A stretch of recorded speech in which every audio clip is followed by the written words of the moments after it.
Hey, it's Andrew Downs. I'm proud to support Three Beards Media, and I would love to work with you. If you need merchandise for your company, organization, band, softball team, whatever, I can help. From name brand apparel to promotional items, large orders or small, online stores, and more, I can help your brand stand out. AKC Marketing is local, based in Johnston, and we are an employee-owned business, so our costs are low and our turnaround times are fast. But most importantly, we give you personal service to make sure you get exactly what you're looking for. Email me at andrew@akcmarketing.com or find me on social media, and let's make some cool stuff together. Now sit back and enjoy this Three Beards Media podcast.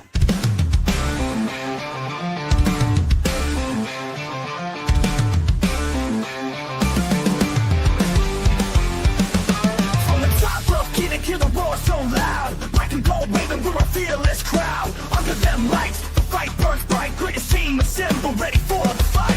We stand tall, we stand true. Every game, every play, got the heart, got view. Legends rise, and we all knew that the black and gold's coming straight for you. From a hard view, see the whole state rise.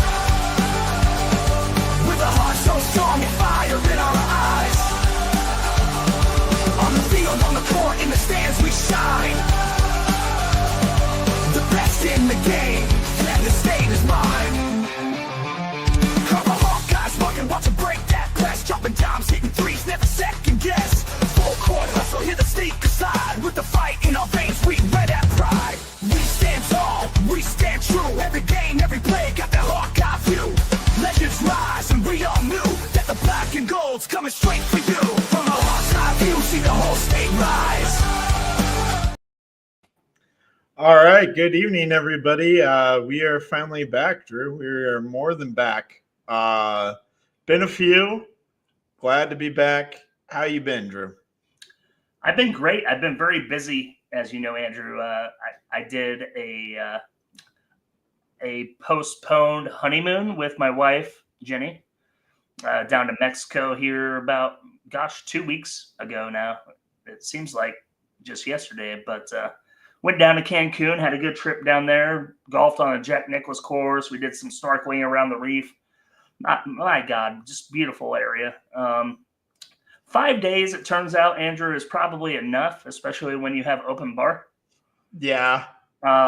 Because you're going to need about 3 days of recovery. And that's exactly what I ended up doing when I got home. I got home late Thursday night. Friday, Saturday, Sunday, I was just a dumpster fire. So that happened. Yeah. Work is very busy. I don't know if we actually talked about my profession at all, but so I'm in charge of new recruits into the Kansas National Guard, and my main purpose in life is to make sure that they're paid, they're fed, and they ship to basic training, right? Mm-hmm.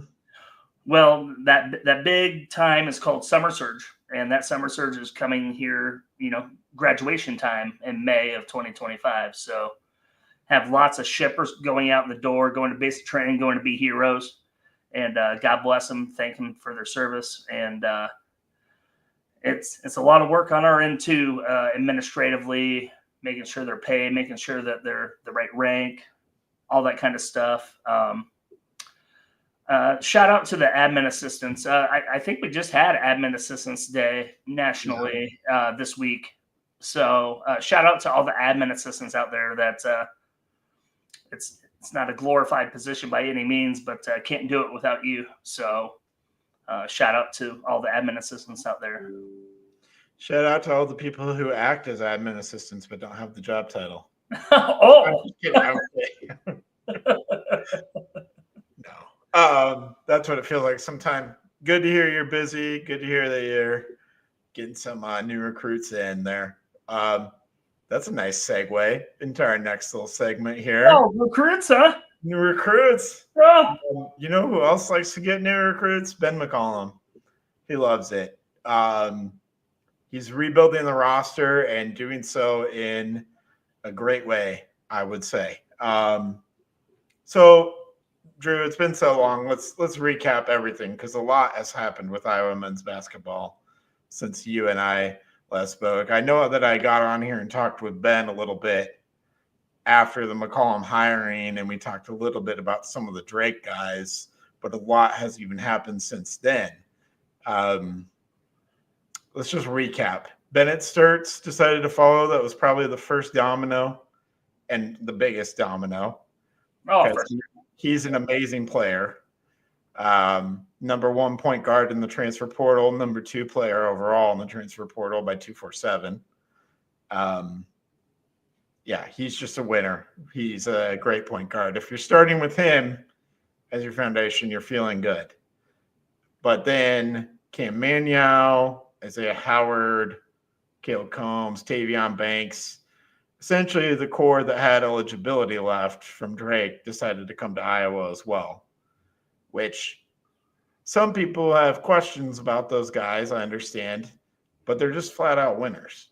Drew, they're the core of a team that won 31 games. I'm not saying they're going to win 31 games at the Big Ten level.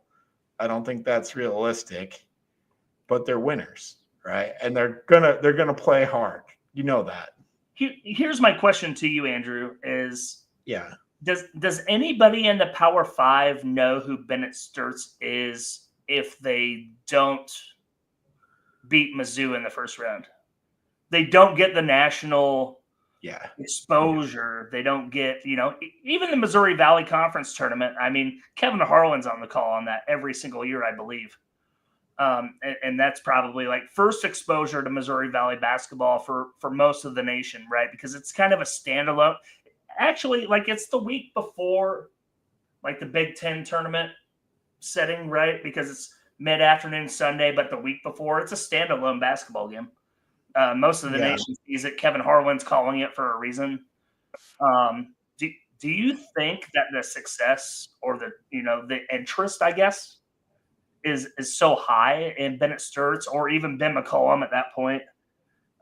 I mean, granted, 31-win season with or without tournament success, but to get the national exposure like that in a Valley Tournament championship, in a first-round upset of number 6 Mizzou, do you think that is similar, or is it because he's the player of the year and it doesn't really matter? Well, so the hype for Bennett Sturts and Ben McCollum really started back in the non-conference when they ran through the Charleston Classic. Yeah, okay. Beating Vanderbilt in the championship there, and then you follow that up by beating Kansas State in Kansas City, which Kansas State at the time was projected to be a good team still.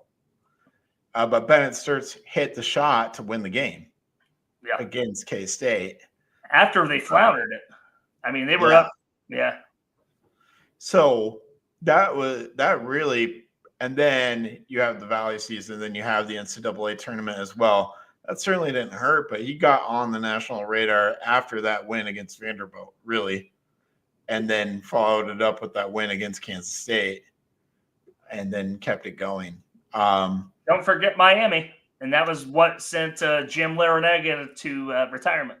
Pretty much. And that's who benched Iowa State in the Elite Eight, right? Or the Sweet 16 to go to the Elite Eight to just 3 seasons ago?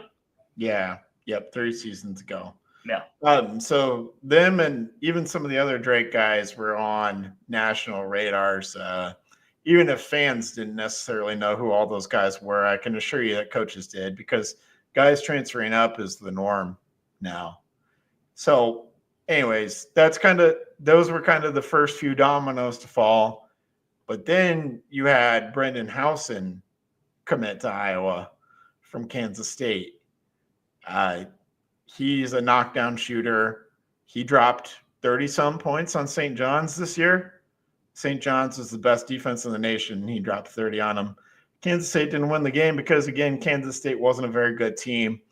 But Brendan Howson can really shoot, and he's going to benefit greatly from playing alongside Bennett Sturts. And to me, right there at that point, that was enough to say this is going to be a pretty good team, I think. I think this is going to be a decent basketball team once we had Howson in the fold. I think it went to kind of another level when they landed Fulgaris, which I did not think that they had a legitimate shot at all. Yeah.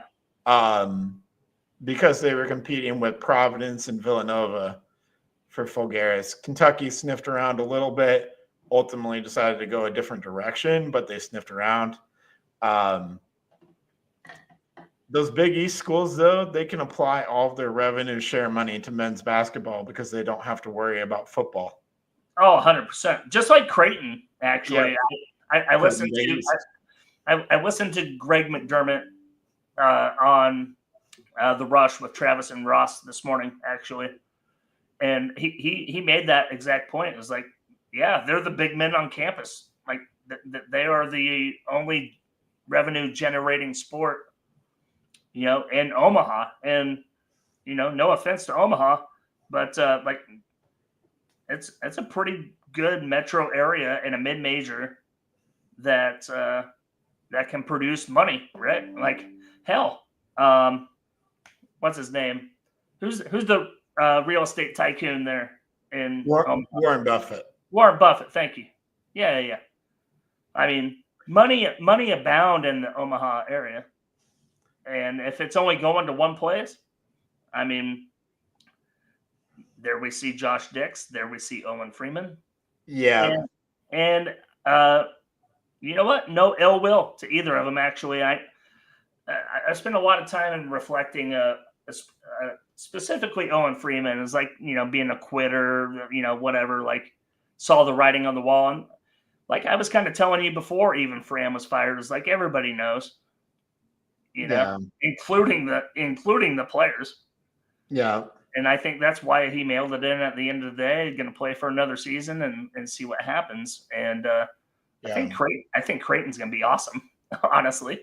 I don't know about that. We'll see. No? Jury's out. Jury's out. But anyways, back to Fulgaris. He's such a big deal. Like, if you think Bennett Sturts is a big deal, this guy might be a bigger deal yet. He's got 2 years of eligibility. He's 6'10". He can shoot the three at 41%, and he does it really efficiently. He also blocks shots. He also rebounds well. He's gonna play probably the four, but I don't know if you're gonna. I was kind of listening to Washed Up Walk-Ons. They had a former player and coach, and essentially it becomes positionless basketball for Ben McCollum. So we're not gonna. During the McCollum era, we're going to have to kind of get away from, as fans, the locked in, this is a 1, 2, 3, 4, 5, because it's going to be a little bit, he's going to put like the best 5 guys on the floor at all times. Oh, yeah. And just play from that. Now, you obviously want to have size, right? But in this Alvaro Fulgaris, he's 6'10", but his wingspan is a lot longer, so he plays bigger than that. Same thing with Maniau. Same thing with Banks. They're 6'8" and 6'7", but their wingspan, they play a lot bigger than their listed height because of their wingspan. So while it looks like we're undersized, we have guys that are aggressive on the rebounds, and they have the wingspan to kind of help themselves out with that too. You also kind of surround Bennett Sturts with shooters. That makes him more dangerous. Oh, yeah. So I think about this next year's team and all the recent ads, and I really kind of go back to like Howson and Fulgaris, to me, are very superior versions of Mascari and Abreu. Abreu and Mascari are both great players, don't get me wrong. Just more athletic. Yeah, but Abreu wasn't really a consistent three-point shooter like Fulgaris is. And also you can run your offense through Fulgaris because he has a good passing as a big man. Yeah. So that takes pressure off Sturts too, because you can throw it into him and he can kind of like a Giannis or a Jokic. Honestly. Yeah, but not as good, obviously. Yeah, but the concept, of like what a Jokic is. Yeah, that's Fulgaris there. I have a quick question for you, Andrew. Do any of the recruiting services rank transfer portal classes? like Yeah. transfer portal recruiting classes, or like Yeah. where does Iowa sit in that? Do you have any idea? Because Top 5 nationally by most. Yeah, top 5 nationally by most recruiting services, and then other people's like subjective opinions as well. Top Okay. 5, top 10 at worst. So having a heck of a portal season, and like I kind of think they're not done quite yet. What would they be going after at this point? So what they want is they want another, like what I would call a combo guard, a guy that can handle the ball. And they have had a guy visit. His name is Keza Giffa. He played at High Point, averaged 15 points per game. Not really known as a shooter. Can hit a 3-pointer, but not really his strong suit. His thing is more getting to the rim, putting pressure on the defense at the rim on offense, but he's a solid defender as well. He's also a winning player. So that's kind of the common theme between all these players. Like I've talked about their skills, their ability to shoot, their ability to play offense. They're two-way. They're two-way, but also they're high in like the advanced metrics. Like Bennett Sturts was one of the best in the country in player efficiency rating. He led the country in something called win shares, which measures your what you contribute towards your team's win total. He had almost 9 win shares, meaning by the metrics, he was almost responsible for 9 wins through his play alone. Manyow and Banks were at like a 3. Giffa's like a 4.5. He's not in the fold yet. Maybe he will be. Alvaro Folgaris was like a 5.7 win shares. Just trying to put that in context because I'm just throwing a lot of numbers out. The highest person on Iowa's team last year was Josh Dix at 3.2, which is what I would consider average. Sure. Right? All these guys that we just talked about, including the Drake guys that I talked about, with the exception of Housen, all contribute more to winning than Iowa's best player by that metric last year. Let me be devil's advocate here, Andrew. Yep, I know you will. Do these metrics take into account opponent's skill level, ranking on the other end? Who are they playing when they do this? True. Yeah, I get what you're saying. The level of competition does bump up. I think that's the question for some of these guys, mainly the Drake guys. I don't think that's a question for Sturts or Folgaris, because we saw Folgaris play against Alabama, and all he did was put up 15, 10, and 5. Right? And to be fair, Alabama doesn't play a lick of defense, so whatever. But you're still, it was what we have for his sample size against power competition. Okay, I'm just asking if the computation includes level of difficulty amongst opponents, or if it's just who you play is who you play, and that's how they compute it, right? Because we're talking about a whole different level of competition going to the Big Ten. Sure. So if those stats are included in, playing Illinois State, playing Evansville, Belmont, all that, if all of that level of difficulty is included and then playing against Ohio State, Indiana, Michigan, okay, cool. But like, are those statistics only derived from who they happen to play? Yeah, but that's the same for everyone. It's universal across college basketball. What you're saying is you're trying to buy the glass half full. The numbers look great, but they haven't played in the Big Ten. No. What I'm trying to point out is that there's a certain type that McCollum's after in the portal. That transfer over, that translates to Big Five basketball, to Power 5 basketball. Well, at a certain point, ball is ball, man. Like, it's just That's Like, true. I mean, Bennett Sturts was playing Division II last year or 2 years ago. yeah. And now he was the most sought after point guard in the country. So, yeah. So what McCollum wants, from what I can understand, he wants guys to play efficient and guys who are winners. The stats from last year on all these guys suggest they're efficient, they're winners. He's getting guys that fit his style, I guess is what I'm trying to point out. I mean, 31-3 is pretty good. I don't know. Right. I'm gonna go ahead and trust his evaluation. Oh, 100%. these Like guys. we have no choice, right? We have no choice.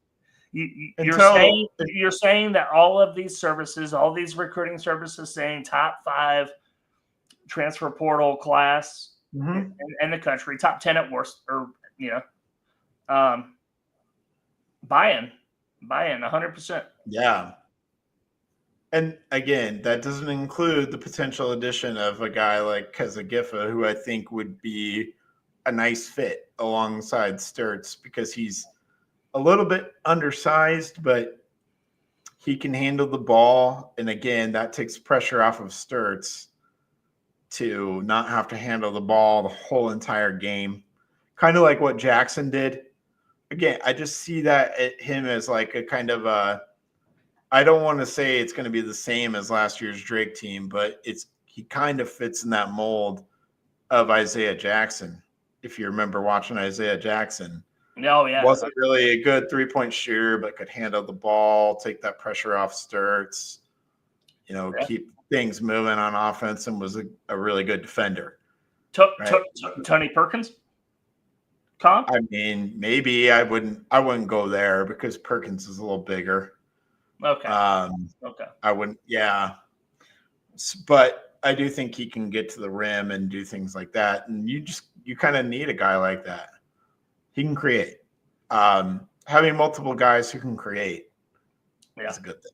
I'm super pumped to see this whole new roster, honestly. Like in the Big Ten year one, like I don't even know what the ceiling is, and it's not even fair to forecast it and do wins and losses and scheduling and all that. Like, I don't think I have any like want of doing that even coming into the fall. But like, just let it be and see what happens, man. Like it's exciting. Yeah. It can't. I don't think it can get worse, honestly. Like, well, yeah. Another thing that we have going on is like the way too early bracketologies all have Iowa in the field. Yeah, like easily in the field. But that's, again, these are way too early projections, right? We'll see how the season plays out. But potentially maybe a big splash could come. I sent you before we hopped on. Yeah, it was like 10 minutes before. I didn't even get a chance to read it. I'm so sorry. I'm so sorry. Kind of like unfolded recently, but there is a guy, an international guy that Iowa's after, who played in Spain's top professional league as a 20. He's been playing there since he's 19, so he's played there for a couple of years now. This past year, he averaged 10 points and 5 rebounds. It doesn't sound good, right? But when you put it in the context of he's playing dudes in their mid-20s and 30s, and he's 21, and he was part of a team and put up a double-double in their version of the championship, right? Or the playoffs. Like, it's hard to translate that, but the skills are there. He's on NBA radars. Like, I've done some research. Like, he's on some NBA radars. I'm not saying the guy is a lottery pick or anything crazy like that, but he's on the radars of NBA teams. College teams know who this guy is. He's kind of like a bigger, because he's a little bit bigger than Fulgaris, but he has a lot of the same skills and stuff. So he could play with Fulgaris. He could come in and replace Fulgaris off the bench. Although if he's coming over, he's probably coming to start. But again, you put a guy with a unique skill set next to Sturts who can knock down threes. Again, you're spacing the floor in a way that Drake wasn't able to because they didn't have the guys. Here's my question is, what does the eligibility look like when you're playing in a Spain Pro League, right? Because I know I know in the United States, listen, I tried to be a college bowler at Grandview University, and we are talking about NAIA, right? We're not talking about NCAA, not talking about going bowling at Nebraska, who's a powerhouse in bowling, right? I know, I know, laugh it up. It's hilarious, right? You can go to college to bowl. But I was told I was out of eligibility because I made too much money. Wow. At the NAIA level. Listen, and it's not because I'm a great bowler. It's because I made a check for like $211 in the National U.S. Open tournament at one point in time in my life. And that wiped all of my eligibility out. This is a true story. I swear to God. I can show you the check. I still have it on Facebook, but wow. So I wonder what eligibility requirements to look like when you're talking about international players who are playing technically professionally. Like, is that what we're talking about here? Yeah, he is technically professionally player. That is always a little bit of a deal. Right. Definitely a hurdle for some. So again, don't get too excited. If he ends up as an Iowa Hawkeye, then you have my permission to get excited. I feel like I'm just pissing all over your twigs right now. It's fine, dude. It's fine. There's a guy. I don't mean to. I feel like I'm asking valid questions. No, you are. You are. There's a guy on Twitter who's a great follow. His name's Arman Jovic. He does a lot of scouting of international prospects. He kind of talked about like the eligibility, and I don't want to dive too far into the weeds because it's so complicated with these international players. Essentially, for DeRitter, in his specific situation, I think he would have 2 years of eligibility left. Okay. But do not quote me on that because these things are kind of up and down. But I think you're gonna start to see that more and more with international guys coming over to play college ball, and getting money from revenue share, NIL, to play college ball. It's interesting. To go off the rails, since we're talking about international, and it has nothing to do with the Iowa Hawkeyes, and we can get back on track here and take a break. But did you see the story broke about Hoover Soccer, Des Moines Hoover Soccer, that they had an international player that they believed to be 19 years old, eligible to play in Iowa, Iowa high school athletics. Mm-hmm. And that Des Moines Hoover found out that his actual birth certificate, everything was 20 plus years old. And he was no longer eligible. Have you not seen the story? It was. I saw the story. Regional. They were undefeated or something. And they self-reported that they actually found out the origin of this kid, and it's so sad and it's so heartbreaking because I think the kid was in goodwill. Yeah, could you imagine in this country not knowing when you were born, or not knowing where you were born? No, maybe not necessarily know who your parents are. Like, I can't imagine that. It's sort of tragic in that regard. However, how the Iowa Athletic Association handles soccer is everybody makes the tournament, so they have a chance to redeem.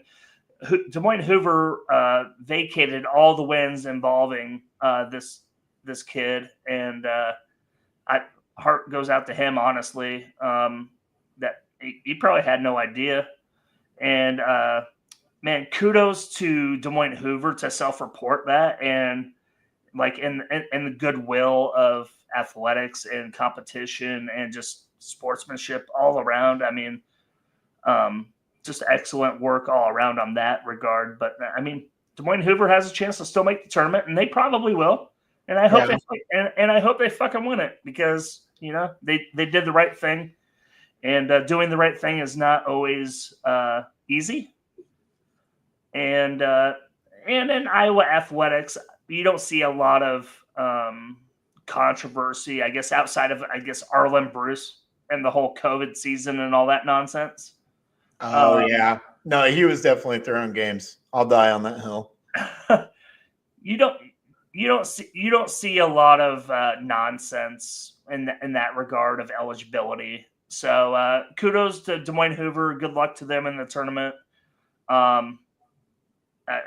We talked about eligibility, so I wanted to throw that in there. So there you go. There you go. Nice. Nice add in. Yeah, we can talk about doing the right thing. I don't know if you saw the Ben McCollum chair story make the rounds. No. Oh, so there was an iClub event in Carroll, Iowa. Oh, I did see that. I did hear that. Actually, yeah, I did hear that. Okay. So you're familiar with the story. We'll fill the listeners in here real quick. I'll give the brief. Oh, 100%, please do. Essentially, Ben McCollum drove to the event and could drive back to Des Moines and didn't have to fly back to Iowa City. So he decided to stay long after the event was over and help clean up and put the chairs away with the other volunteers at the iClub event. Wasn't asked. Wasn't asked. He started doing it. He didn't ask them. He just fucking did it. Yeah. Yeah. That's awesome. Yeah, that is awesome. To me, it's just another signal that he's kind of just fits in with what Iowa fans would like their coaches to represent. I think, again, not that he's perfect or he's the best or anything like that, but it's just another dude. It pumps you up, and living in the state of Iowa, like yeah, hard working man, not too good for that. Can you imagine Fran McCaffrey doing that? Now he's just getting on his bus. He's gonna drink it, whatever. Like Fran's not doing that. Kirk Ferentz isn't doing that. Yeah, and I don't want to dump on other coaches and say they're not good people if they don't. I think Ben McCollum understands, hey, there's some work that needs to be done to repair the relationship with the fans. Establishing culture, 100%. And I can't just say it. I got to actually do it. And here's the thing is, I don't think it was cerebral at all. I think it was natural. I think so too. I don't think it was a calculated, like, I'm going to do this. I think it was just a natural thing to do. It was like, yeah, we're going to clean up the VFW hall or, whatever. And I haven't. I don't think so. I think that was just him, man. I haven't dived too far into Ben McCollum's background, but if I had to guess, he probably grew up as a church kid. Oh yeah, because I put away many a chair in my time growing up. As many a chair. And I always had to grab 2 or 3 chairs at a time because that's how I was going to find my future wife. That's not how I found my future wife at all. Anyways, maybe that's how Ben McCollum found his current wife. My man put away a few too many chairs at the same time, and she was impressed. I love it. But no, I don't know. I'm just guessing that that's his background. I do not know that, so don't quote me on that. Could you imagine if we actually were able to get him on this podcast? How dope that would be. You don't think he would actually? Well, I think he would. I think he would actually. Yeah, I just don't know how we would ever get a hold of him. I think he'll go on any podcast, anytime, anywhere. I got an idea.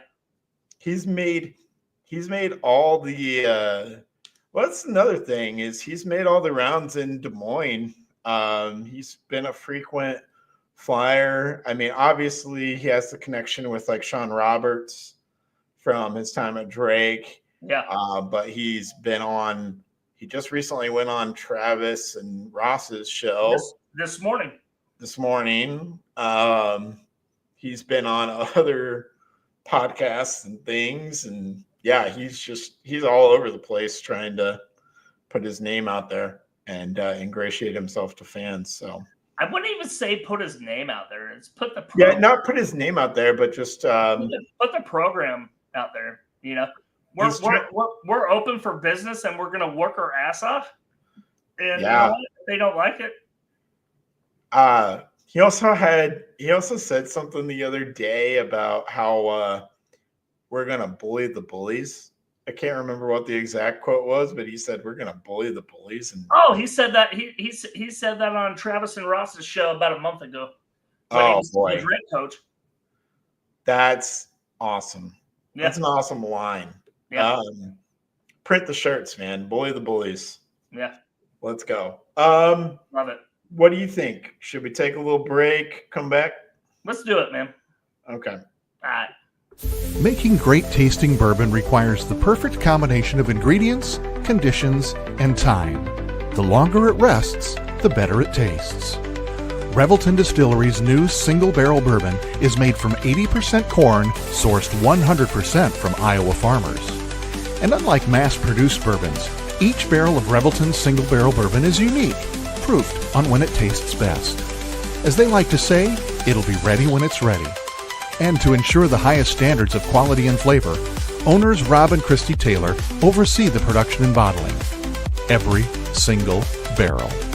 Iowa born, Iowa aged, Iowa bottled. Try the new single barrel bourbon from Iowa's own Revelton Distillery. ReveltonDistillery.com.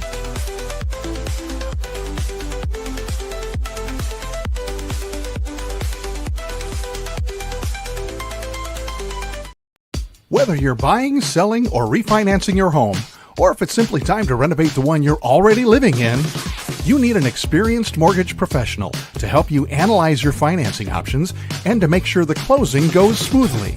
And that's exactly what you get when you call Kyle Lehman at Wintrust Mortgage. Kyle's experience and expertise, coupled with Wintrust's rates and programs, ensures you'll get the mortgage that's right for you. You may even qualify for down payment assistance. Before you reach out to a realtor, call Kyle and get pre-qualified, empowering you to start shopping for the home of your dreams.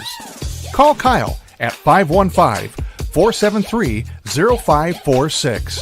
Kyle Lehman Wintrust Mortgage, 515-473-0546. In 2023, a crack Green Beret named Dan Douglas retired his military command and promptly escaped to a full-time career in real estate. Today, this man is wanted by home buyers and sellers who want to survive the process without spending a fortune. If you have a home to sell or want to buy one, maybe you can hire Dan Douglas at Green Beret Realty. You can find him at greenberetrealty.com. greenberetrealty.com.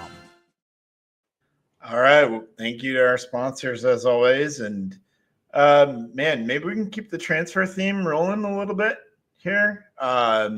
Football has picked up a couple of transfers recently.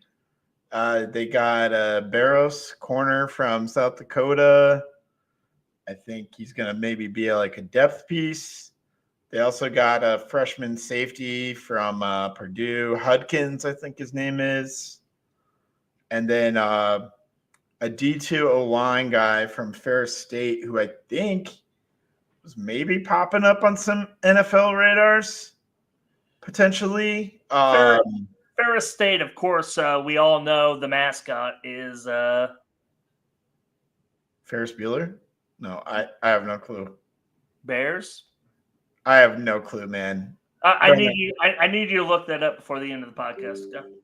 Yeah, Ferris State mascot. Who knows? His name is Bryce George, though, and he's gonna immediately enter the competition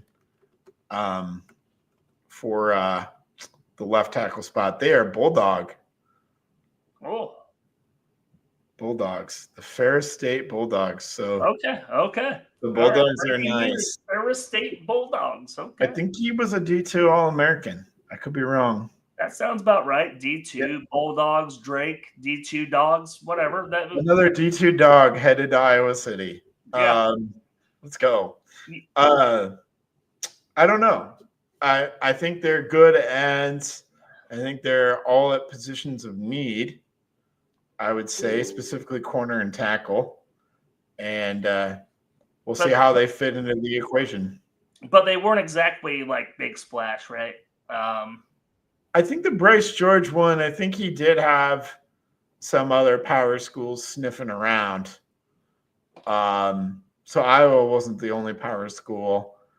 Not that, not that he's a surefire left tackle NFL draft prospect. I do know that he is kind of on NFL draft radars. Sure. That could mean he's on the day 3 type radar, but I think that's a decent player that you would love to have in the mix at offensive tackle where there's a little bit of uncertainty. Well, since you brought up day 3, we want to talk about Iowa Hawkeyes drafted into the NFL. It's kind of a recent event. Yeah. Kind of. We had a day 2. Oh, well, yeah, Caleb Johnson, of course. I mean, he was fringe day 1, and he should have been a day 1. But you know what? I think he went to the right program in Pittsburgh. I do.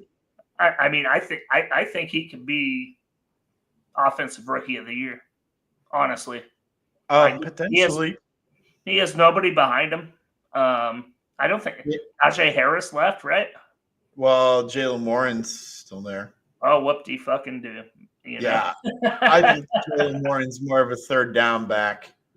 Yeah, man. Arthur Smith loves the zone running scheme. That is perfect for Caleb Johnson's skill set. Wearing the perfect colors. I mean, yeah, it seems too good to be true, to be honest. I you know what? I will go on here on May 1st, May Day, that Caleb Johnson is a dark horse offensive player, rookie of the year. Enter your bets now, bet your house, bet your farm, whatever you got. Bet your kids, bet your wife, bet your house, whatever. Maybe don't. I'm dead serious. Like, I don't think that's a stretch. I mean, I think I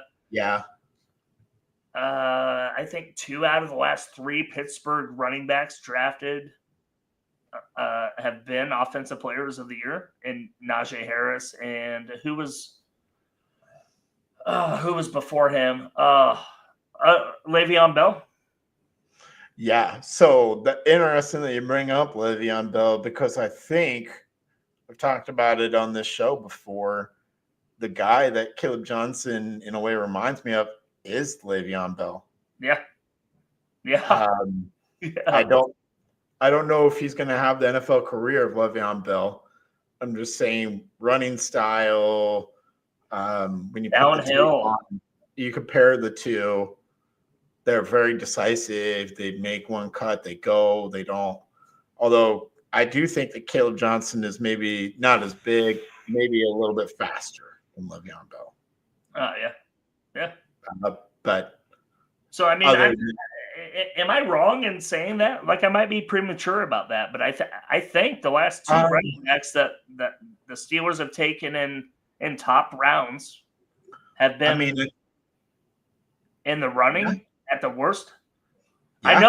I know Le'Veon Bell was. Yeah, just comparing to other offensive rookies, I mean, Genty, I think, is probably the odds-on favorite, right? Mwah. Welcome to the Raiders, baby. Raider Nation. I love it. Yeah. Love it. That was the best draft pick we've ever made.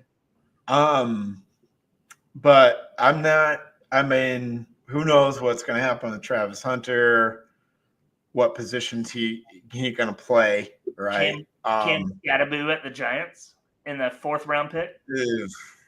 Our old friend Tyrone Tracy may not be willing to relinquish that job quite yet. So we'll see.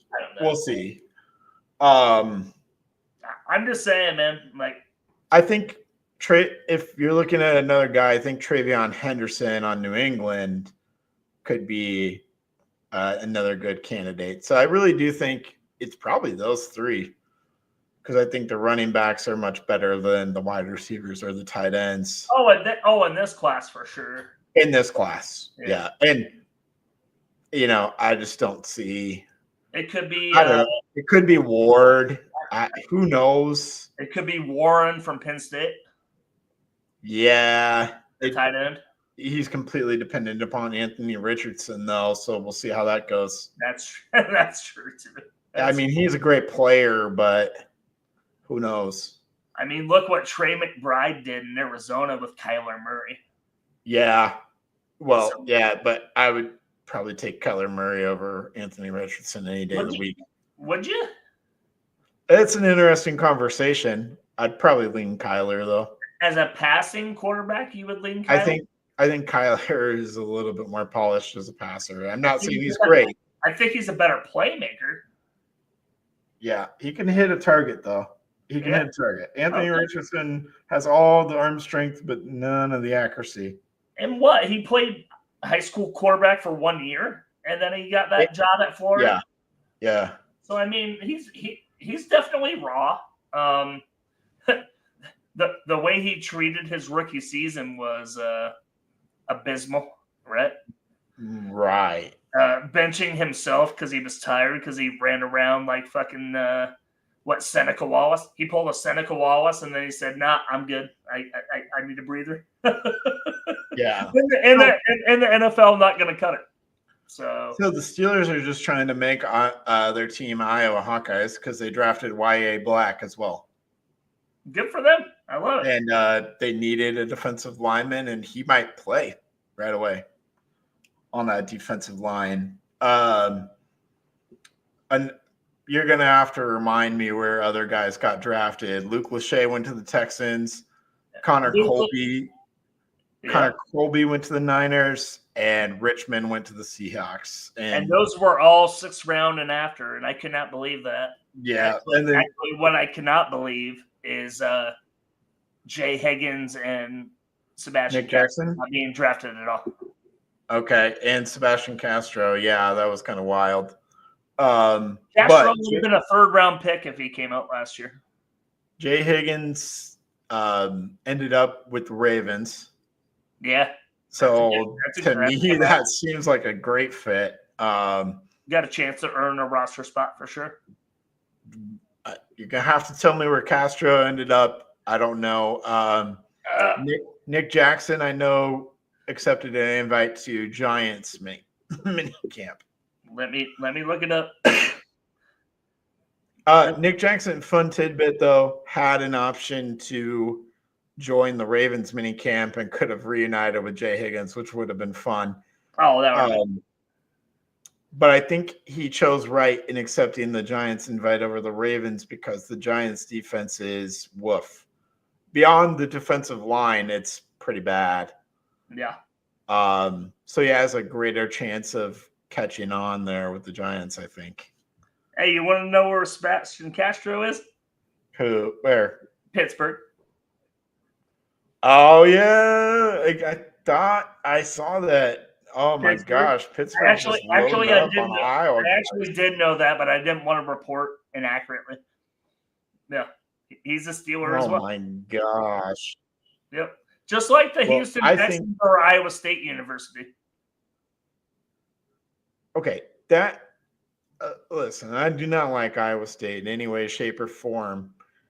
So you're gonna think I'm biased when I'm saying this, but it didn't make any sense to draft both of those guys, especially when Luke Lachey, especially when your biggest problem as the Texans is I couldn't name a single one of their offensive linemen, and CJ Stroud got sacked endlessly last year. Well, you could last year in 2024 season, you can name an offensive lineman. His name is Laramie Tunsil, and they traded him to my Washington Commanders, baby. Yeah. And they didn't address that at all and instead opted to spend day 2 picks on wide receivers. Not knocking those players, but it didn't make a lot of sense. Also, one of them would have been okay. Like I don't understand both of them. Like Jalen Noel. Okay, which receiver from Iowa State would you have taken between Jalen Noel and Jaden Higgins? Probably Noel. No, I would take him too. Yeah. But it's interesting because the pre-draft comps for both those guys, for Higgins was Nico Collins, and for Noel, pre-draft comp was Christian Kirk. Well, both those guys are on the Houston Texans too. Yeah. So they drafted younger versions of guys that they already have at the wide receiver spot. And you also have Xavier Hutchinson. Yeah. It didn't make a lot of sense. That was piss poor drafting from the Texans, if I'm being honest. Are they? Yeah. Not because the players that they drafted are so bad. They didn't have the need. They didn't have the need for that. The need and the fit. Yeah. No, it's no slight on the players whatsoever. I mean, that's what I'm saying. They are good players. They did not need 3 Iowa State receivers and an Iowa tight end. They needed some fucking offensive line help. Unless they're going to run an offense that involves those guys playing offensive line. Yeah. No, that was a piss poor draft for sure for the Texans, but it didn't make a lot of sense to me. Yep. So that's the NFL draft, Hawks. Spring ball, the open spring practice happened. Not a ton to glean from it, really, other than it sounds like KJ Parker has kind of been the name that I've been hearing a lot in the wide receiver room out of spring ball that could kind of emerge on our radars. Vanderzee's bigger. I heard your boy Seth Anderson is healthy for the first time in his entire college career. I love that. And I also heard, since we're talking spring ball, that we took legitimate shots downfield against our number 1 defense and hit bombs with Jackson Stratton. Okay. Well, you can go the negative route and say, what does that say about the defense? Or you can I know. Or you can look at it from the lens of, hey, we're taking shots downfield. Let's go. Legitimate shots downfield. Like, just not like, yeah. I mean, real play time. And the thing is that Stratton looked pretty good doing it. We know who the starter is going to be for next year. It's Gronowski once he's healthy. But I think once we get past this year, the competition for next year for quarterback is completely wide open. It could be Stratton. It could be Brown. It could be Jimmy Sullivan. It could be the quarterback they brought in from Wake Forest. I mean, I think it's probably a Stratton, Hank Brown competition, but don't be surprised if it's like completely wide open. I'm not mad about Jackson Stratton, honestly. I saw him play at Maryland last year. He made necessary throws, right? Mm-hmm. But I think our baseline is so like in the cellar of the passing game of football that like anything better than that is like, holy shit, we'll take a 15-yard out. Right. We will take this. We will take that. And I think Lester is trying to break that mold of we're gonna take it, actually. We don't have to settle for these outs. We don't have to, Seth Anderson being healthy, so awesome. You've been talking about him for 2 years on this podcast. Yeah. I can't believe we've been doing it that long, if I'm being honest. Holy shit. Yeah. That's something to think about. Yeah. I agree with you. But you're 100% right. Leaning towards defensive issues, defensive concerns. Well, I am not going to question the man on the headset on the defensive side. No, I'm not either. He's going to figure it out. No, and I do think that's why they're being aggressive in the transfer portal for the defensive backfield, because they see the need and they've tried to fulfill that need. Not saying that Barros is the answer, but I do think that he can maybe help out and play a little bit this year. So I also think there's value in the 1v1s in spring practice, right? So yeah. like we do get burned on the defensive side of the ball every once in a while, right? And teams that can flick it around, Oregon, Ohio State, Michigan, kinda, Penn State, kinda, Drew Hours back, right? So concerns of people flinging the ball around. Why not practice that in the spring game? Why not? Yeah. Why not fling it around and see what happens? Because you're gonna see people that dink and dunk and pop it over the top. Let's do that. Let's not run Iowa offense versus Iowa defense. Let's throw bombs against the Iowa defense that has been like the Achilles heel of the Iowa defense, and let's fix that. Yeah. Well, I think what you're seeing is just an off season of development of the Lester offense, and that this is starting to look more like what he actually wants to do. Yeah. I'm not saying that we're going to connect on deep bombs every game and no, it's going to be a high flying show, but do I think that there's signs that the passing game can be adequate? Yeah, I do think that we're trending towards an adequate and competent passing game with Tim Lester calling the plays. And I just think it's that kind of practice is beneficial for both sides of the ball, right? So that's all I'm saying is that, why not throw the kitchen sink and see what happens, because that's what's going to happen against those blue bloods. So. Right. And well, what you're seeing is like the quarterback room, with the exception of Stratton, is all new. Yeah. It's all new. But you're also seeing, like specifically in Stratton's case, we are hearing reports of him doing things that are different than what he did last year. To me, that's just a sign of Tim Lester is developing quarterbacks. That's not something that we've grown accustomed to at Iowa.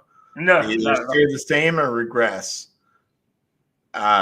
Progression from the quarterback room and, quite frankly, the wide receiver room, where it looks like a legitimate wide receiver room, because who's making those plays downfield?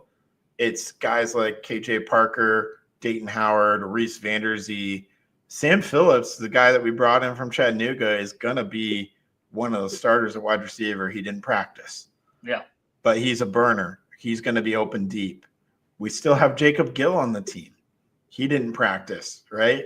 So the guys that are behind some of those guys are the ones making plays. So there's actual depth in the wide receiver room. There's actual depth. Concerns of Mark Gronowski's health? Zero. None. Really? Because he's ahead of schedule on his rehab.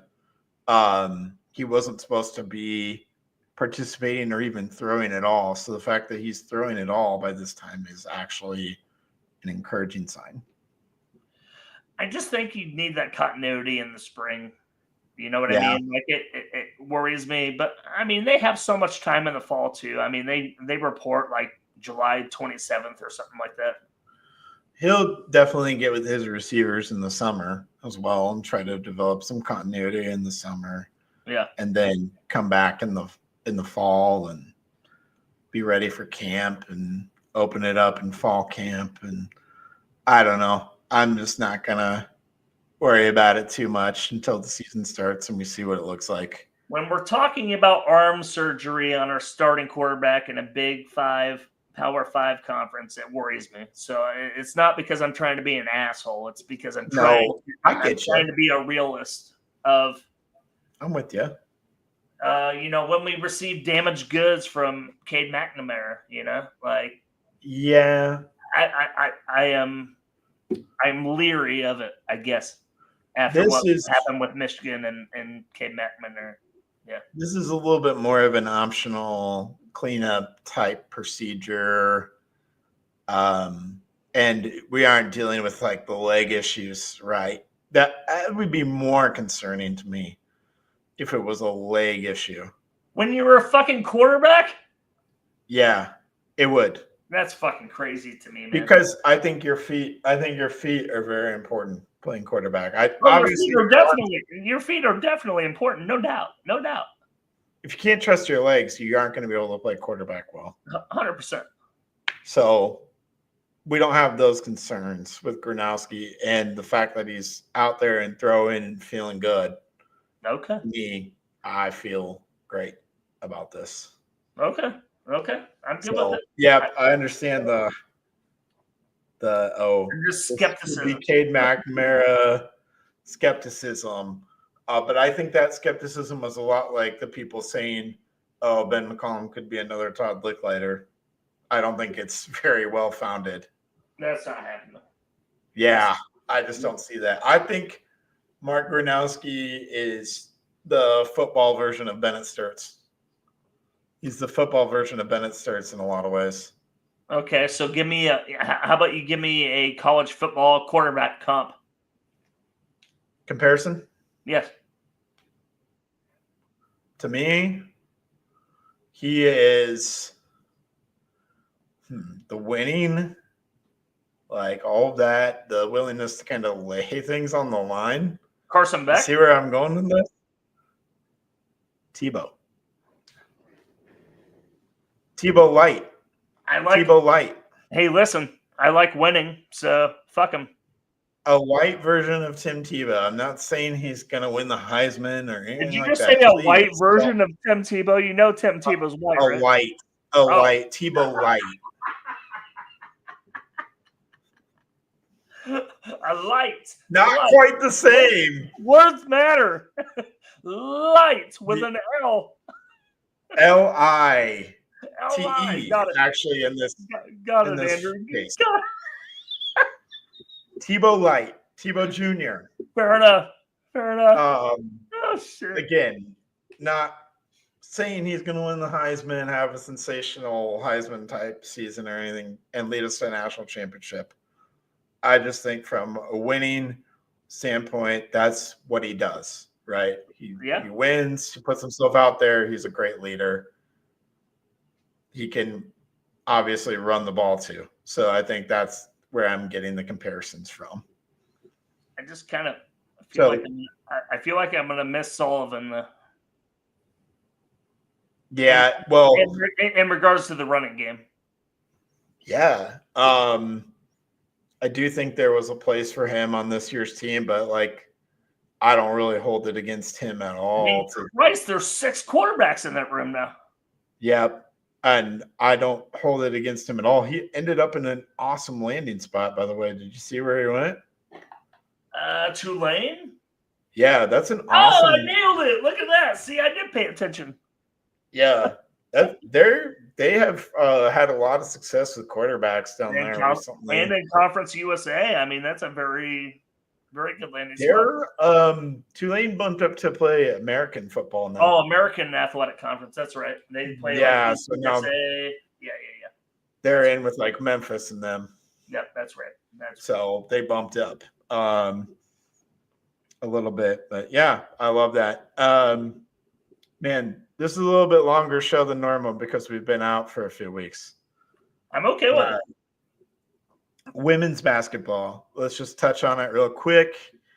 Addie Deal coming in next year. I think she's going to play the majority of point guard minutes, and that's kind of really who we're going to be excited about. We do have Layla Hayes, who's 6'5", I believe, coming as well, who can come off the bench and spell Hayden. Hayden's going to move into the starter role, I think. As she should. Yeah. And then we got a guard from Georgia Tech, Chit Chat Wright. Did you just say her name is Chit Chat? It's her nickname. Her real name is Chizati, right? But they call her Chit Chat. Okay. I like it. She has 3 years of eligibility left. Essentially, she's the Guyton replacement, maybe a little bit better as a pure point guard than Guyton, and a little bit more athleticism than Guyton even. Okay. So I like it, and I really like that she has 3 years of eligibility. I like it when we get these transfers that are here for more than 1 year. For sure. But I think the bigger news was Raina Harmon leaving to take a head coaching job. Good for her. But then, yeah, she deserves it. She took Tania Davis with her, who played at Iowa, was a graduate assistant, I think. She's part of the staff with Raina. I remember seeing Tania Davis in the Big Ten championship game in Indianapolis in about 2014. Yeah. Yeah. They're playing Nebraska. Yeah, so that's cool. But we hired Lysandra Barrett from Georgia Tech, and she played at LSU, was a great player. She's well known on the recruiting trail, and so that was an awesome hire. Is that why we got the Georgia Tech guard too? Is that like a tandem? Yep, that was kind of a tandem deal. So, yeah, a really good hire by Jan there. Just running some other things down. Oh, the other thing is we talked about all the transfers for men's basketball. We didn't talk about the staff. The staff is a lot of Drake guys that he brought with him. One of the coolest things is Josh Sash is part of the staff there. Tyler Sash's brother, right? Yeah, who was also he helped out in PE when I was in high school. No shit. Yeah. Obviously, being from Oski, he's not too far away, but he helped us out in PE after. I think he might have been recently post-college or something. That was cool. He probably doesn't remember me at all. I don't blame him. Did they keep Matt Gatens? They did not keep Matt Gatens. Instead, no, that's okay. I like Matt Gatens as a player, as the guy. What they really did is they hit a home run with Luke Barnwell. Okay.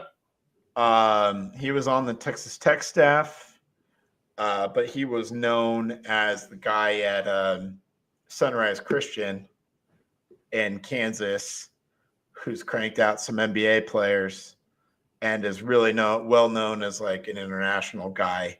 Oh, that's my that's my neck of the woods now. And the guy that you were talking to me about when I went to Wichita when Drake and Texas Tech were playing, because Ben McCollum's good friend McCaslin, the coach there at Texas Tech. So McCollum was able to steal a Texas Tech coach, is what you're saying? Yeah. Wow. And that's Barnwell. Yeah. And he's known for like identifying international guys, which is some of why I think we're in on international guys like Fulgaris, like the DeRitter guy. Kezagifa is French. So there's going to be a little bit of an international flavor to Iowa basketball next year and probably in the coming years. Yeah, I like it. It'll be interesting. I think we're going to try to dip into the international pipeline a little bit more because of Barnwell and his connections. There's nothing wrong with it. I like that a lot. Yeah, it's an interesting strategy, but one that'll go well, I think, possibly, because European players come and they're very skilled usually. Yeah. They're very, very skilled. So, for sure. All right. Baseball. Can we touch on baseball? Because we apparently have the best baseball team in the Big Ten. Yep, we sure can. A wide margin, which early in the year, we didn't think this team was going to be very good because they were struggling. But at some point, they must have just turned it on. So what happened, Drew? Here's the problem, Andrew, because I'm going to lead with problems. The problem is the Iowa baseball team drops way too many midweek games, okay? And exhibit number one is yesterday dropped a game to Illinois State 6-5. I saw that. That was very curious to me. And I think I told you this about a month ago when we were on here last about Iowa's baseball teams being susceptible to losing those midweek games. And since we've talked, they've dropped 3 of them. They've swept Indiana. They've swept Michigan. They've swept all the Big Ten opponents home and away. Doesn't fucking matter. But we lose to Illinois State. We lose to Western Illinois. What? So I think last week's loss was more about giving rest to the starters. Sure. This week's loss, they played offensive starters and just got beat. It's the second time they've been beat by Illinois State this week or in this season in the midweek game. Very strange. They still, like you said, they still hold a, I believe, 31-13 record. Overall, 20. What is it? 20-4? Are they 20-4 in the Big Ten? You got that? You got the records up there? Something like that. I don't have the records. 20-4 in the Big Ten. They are 2.5 games up on Oregon, which is literally the only ranked team in the Big Ten, by the way. And by the way, the end of the baseball season is Oregon State, or excuse me, they play at Washington this weekend, which should win the series. They come back to Des Moines, play at Seth Taylor / Principal Park against number 7, Oregon State. Follow that up with the season finale weekend against number 6, Oregon and Iowa City. Oh, Talk about a fucking gauntlet. They're like I said, they're only up 2.5, 3 games in the Big Ten. okay. It's very tight. So I mean, But there's no concern about them making the Big Ten tournament. Obviously, they're the number 1 seed currently. I think the best you could hope for in that scenario is go 500. oh, well, Even including the Washington series this weekend in Seattle. Yeah, they're on the road there. So if you're able to go 4-5, 5-4 between that, and you can't be dropping midweek games. If you do that, you get to a 40-win season. I've seen all projections that I was going to be a 2 to 3 seed in the national tournament.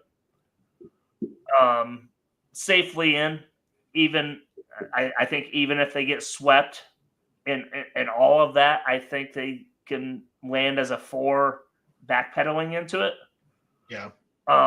Iowa's pitching staff, especially the starting staff, has been fucking incredible. Okay. Reese Buter, Cade Obermueller. Yeah, that's the name I hear all the time is Obermueller. Oh, so like I told you when we first started this podcast, and I think I educated you on this, that the Friday night starter is the ace, right? Yeah. He's the guy. He's always been the Friday night starter this year. Reese Buter, he used to be a bullpen guy here in the last season or two, has become a starter on Sundays. And I actually think he has the best ERA on the team. Their pitching is much improved on the starter end. The bullpen is kind of hit and miss still.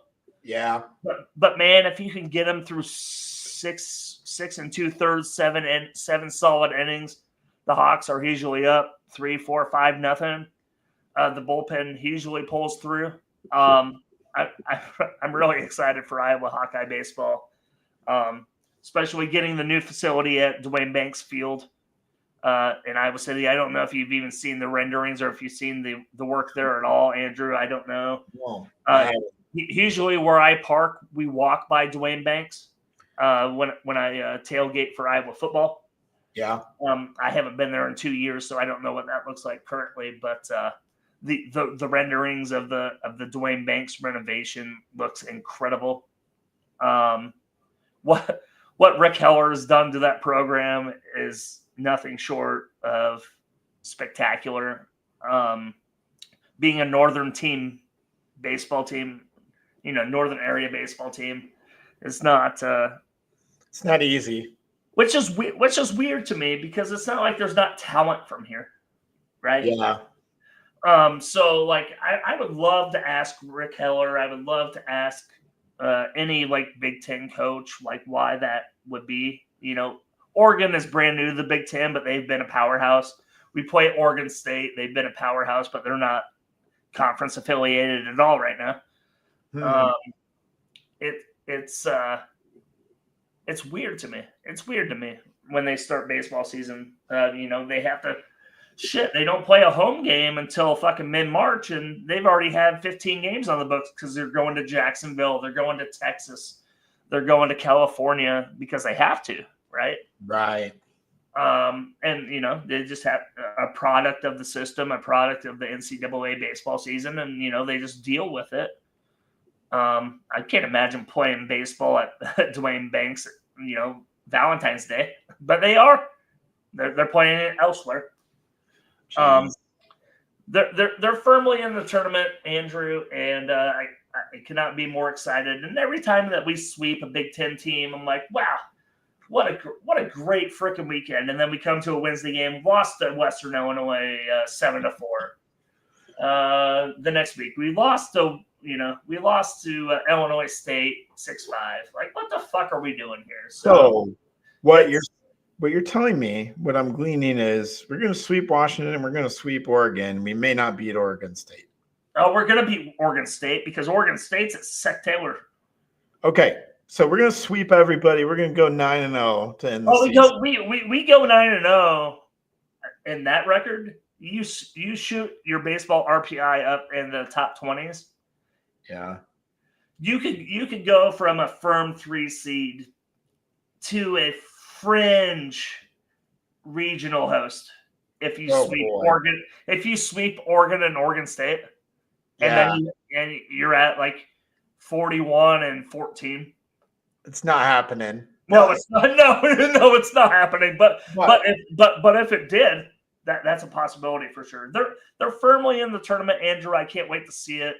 I might actually take a trip out to Omaha to see the Big Ten tournament here in a few weeks. Love it. Yeah. Love it. Yep. Well, that is all I got, Drew. You got anything else you want to get off your chest? No, I have so much on my chest, Andrew. I feel pretty good though. I'm good, brother. All right. Yeah, I feel like we just spewed a lot of information at everybody listening tonight. So I'm sorry for just dumping everything on you. But we will try to be back next week. I don't see why not. Yeah, I don't see why not. It kind of gets lean in the summer months here a little bit, so stick with us. As long as the baseball team keeps rolling, that'll give us something to keep going with momentum-wise. We may have a guest. So we will see about that. I didn't want to steal your thunder. No. Been in contact with John Evans, play-by-play announcer for the Iowa Hawkeye baseball team. Could not be a better time to talk about Iowa baseball. So getting in contact with him, we'll put something on the books Wednesday or Thursday, Andrew. Sounds good. Yeah, I would love to talk to him. And I don't know, could he just teach me the game of baseball? Because I feel like I just need someone to teach me more about the strategy. I understand the basic, hey, hit the ball, score my runs. It's not it. It's more complicated than that. I know. Aaron Judge does a really good job of that right now. He's batting like .407. So yeah, who else does a really good job of that? Suarez, the guy who hit 4 home runs in one game. Eugenio Suarez from the Arizona Diamondbacks, my man. Yeah, he's a stud. Yeah. All right. Well, that'll do it for me. Thank you, as always, for listening. We appreciate all of you. Drew, thanks for hopping on and doing this with me. Absolutely. Appreciate you as well. Thank you, everybody. Have a great night, and go Hawks. Go Hawks, baby! Talking football, talking hoops, every sport in between. IOWA, yeah, you know what I mean. From a Hawks eye view, see the whole state rise. With a heart so strong and fire in our eyes. On the field, on the court, in the stands, we shine. The best in the game, yeah, the state is